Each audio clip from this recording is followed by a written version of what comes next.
Hey, g'day, boys and girls, Sheilas and blokes. My name is Jacob, and today I'm very excited to not only be talking about the Monster Hunter World board game, but also to be making another Monster Hunter video, after saying for the last 2 months I will make one soon. Now, this is not the big passion project I have mentioned at the end of all of my previous videos. But nonetheless, it is a Monster Hunter video, and I feel one of these has been long overdue for a while now. I'll likely be doing a lot more Monster Hunter soon with the 20th anniversary event next month. If you're an avid lover of these games like I am, please consider subscribing for that. So without any further delay, let's get into it. Now, what exactly is Monster Hunter World the board game, and why does it exist? Well, I don't know. What exactly it is essentially what I'm showing on screen now. It's Monster Hunter World, but it's played on a board game. This sub-series of Monster Hunter was kickstarted a few years ago, and it's been a huge success, getting several million AUD in funding. I was surprised by that. I didn't think there'd be such a market for it, but you know, money speaks. So there's 2 core kits currently, or at least from what I've seen, these being the Ancient Forest kit and the Wildspire Waste. There's an Iceborne kit up for pre-order on Kickstarter. It's releasing later this year, and there's various expansions already out and releasing featuring Elder Dragons and such. I bought the Wildspire Waste kit to play since it features 4 weapons, specifically the Switch Axe from a mate who loves Switch Axe. All he plays is Switch Axe, it's his favourite weapon. He's been maining it since Monster Hunter 4 Ultimate, and now I can never get the man on another weapon, which unfortunately means he must battle the Mudge-Sloth, his least favourite monster, as it's one of the featured hunts in this kit. For me to play my favourite weapon, the hammer, I had to buy an expansion kit called Hunter's Arsenal featuring 6 weapons not found in the other 2 core kits. The Ancient Forest, Wildspire Waste and Hunter's Arsenal, these combined will give you all 14 weapons in the series. So if you're looking for a specific weapon and you want to play this game, then you're going to have to plan accordingly. Anyway, let's talk about my hunting party. I played a hunter called Sir Jacob. No surprise there. The Hammer Slammer Sir Jacob. There's my Switch Axe mate, we'll call him by his Monster Hunter World character's name, Father John Brown, and his partner joined us. She goes by Art Geek. Lastly, we had their 3-week-old infant. I was asked to call Ethan Winters on the light bowgun. Yes, we actually made a small child a hunter. You gotta start them young, you know. Obviously, the little mold man didn't actually play. Their father controlled the character, but we did include him for the fun of it. But how does it actually play? Good question. I don't know. None of us playing knew. We spent probably 2 hours trying to set the game up and reading the manuals, only to spend another 2 hours struggling to play out our first hunt, going back to the manual over and over and over again on each of our turns because we had no bloody idea how this works. The board game, I feel, is overly confusing. Maybe it's just a skill issue, okay, I'll admit that could be a reason for why. And we cheated so hard by misinterpreting the rules, and still we failed the quest in the end. But I'll give it my best shot trying to explain how I understand it works.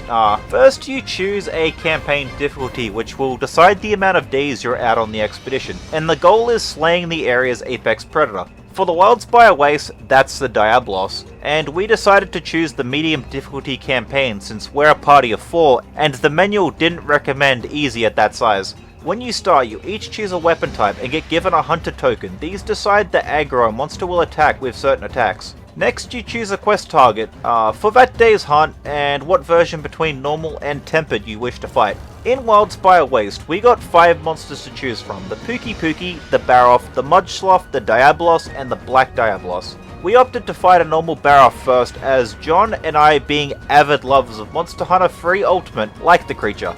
Big mistake. This fella kicked our asses. We likely should have started with the Pookie, as Baroth would just about one-hit KO us each attack. Also, in the rulebook, it didn't specify starting with items, so we couldn't heal that damage either. It did specify you can hold up to 3 potions, but how we get those, I don't know. I think next time we play, I'll say we each have 3 potions, because honestly, what kind of a hunter starts a quest without items unless the quest conditions say you cannot bring any? But like I said, Baroth hits hard, it was rough. We carded over and over again. I think we died 9 times, which, as a long-time Monster Hunter player, we should have knew that'd be a quest failure after the 3rd. However, the rulebook being so confusing, we missed that part until after the quest. I assumed the board game worked differently, but no, we were running custom quest levels of cards and still lost.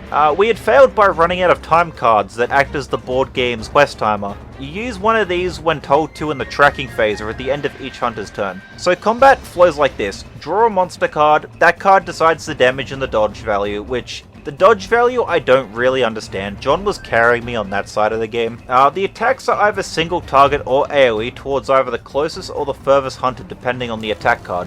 If 2 or more players are in the position that monster wants to attack, what the monster then will do is attack the person with the highest number token. After the monster's turn, the monster's attack card will specify how many hunters can act on a hunter's turn and how many attacks they each get. Each hunter can only act once until all hunters have acted before they can act again. The weapons of course have different range, so John and I were in melee with our hammer and switch axe. Lance can attack from one space away, so Artgeek was between us and Ethan, who was up back with the light bowgun.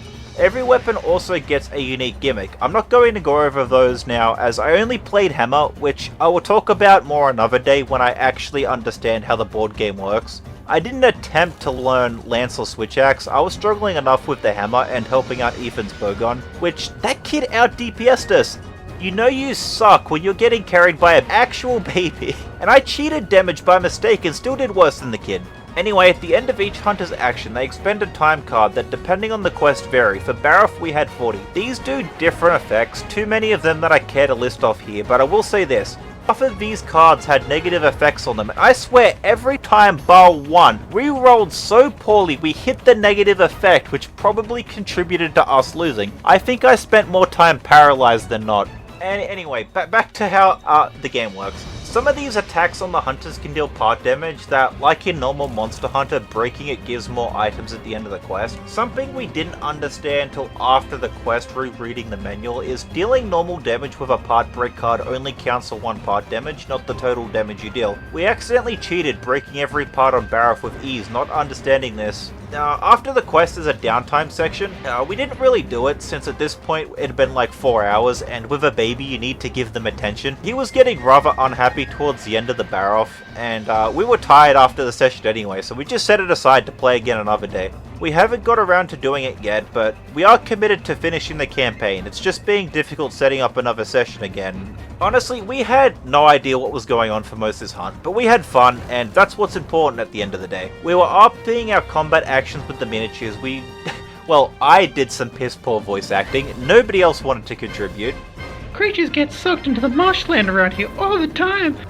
And we also added a homebrew rule as a joke where we bring in the Bazingas figure John owns and we'll roll a d20. On the 20, the Bazingas turf wars the monster, and on a 1, well, the Bazingas dive bombs the party. But we were struggling enough with the base rule set we didn't end up using it. So as you can see, the board game is interesting to say the least. I wouldn't see a reason myself to play this over normal Monster Hunter apart from making a video on it. Maybe in certain circumstances when the power is out and you want to play Monster Hunter, then this could be a thing you try. I don't know, I'll be the first to admit, I'm not the target audience for this despite being a die-hard Monster Hunter fan. I'm not too into board games or tabletop role-playing games aside from D&D, and D&D was something that took me many sessions to actually get the hang of playing. And even now, 5 years later, playing D&D on and off, there's still new rules I'm discovering. So maybe when I finish our Wildspire Waste campaign, I'll be at a point I can confidently talk more about the board game and say if I truly do or don't enjoy it. But as I currently am right now, I just find it more confusing than anything, and we're laughing at each other not understanding what to do. But we're having fun and enjoying ourselves, and again, at the end of the day, that's what matters. So that's all I got to say on the Monster Hunter World board game for now. I will make a follow-up video when I get around to finishing the campaign, and depending how things look, I might even make a mid-campaign video. But when I'll make those, who's to say, because scheduling is tough. I don't know how many people knew this was a thing or even existed. Have you played it? I don't know, let me know in the comments. I don't even know if this video was good. I sort of just picked up the microphone and started rambling before reorganizing all that into something a bit more coherent. The camera footage is shaky, and I apologize for that. I'm terrible with a phone camera, and I don't have a tripod stand. I'll throw some normal Monster Hunter World footage in here and there to not make you all sick, okay? But yeah, I hope you enjoyed the video, and it gave a good idea of what the board game is. If you're interested in trying it out yourself, I'll link the official site in the description. Also, please check out our Lancer Art Geek. I'll link her Instagram in the description. She does nice art. I also don't shout out my avatar artist, Jezzychii, enough. She drew the Brixies bouncing around on the screen. I link her in all my descriptions, so please check her out on Twitter as well. Lastly, I'll also be getting back into finishing my Monster Hunter passion project. I'm going to continue being vague for now, but please look forward to it. This board game was a small part of that larger video, and I'll begin replaying some more of the classic games to refresh my memory on it, as it has been a long while since I started the project. And as mentioned way earlier in the video, Monster Hunter's 30th anniversary is next month. I'll be talking a lot more about Monster Hunter from this point on.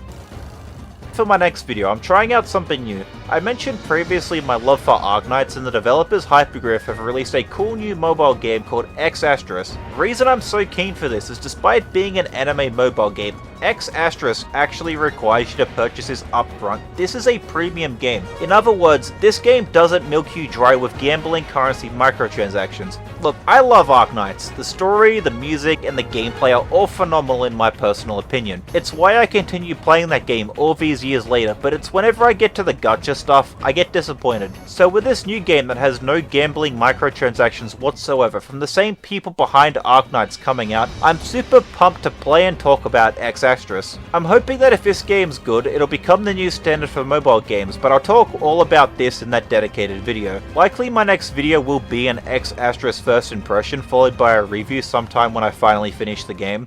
If you've made it through to the end of the video, thanks, I appreciate that to no end. Please like the video if you liked it, dislike if you didn't. I'm open to dialogue in the comments, whether that be stories about your experience with the board game, roasting me and my mates for sucking, or anything else you'd like to say. Please subscribe for more. Any engagement goes a long way with helping me grow.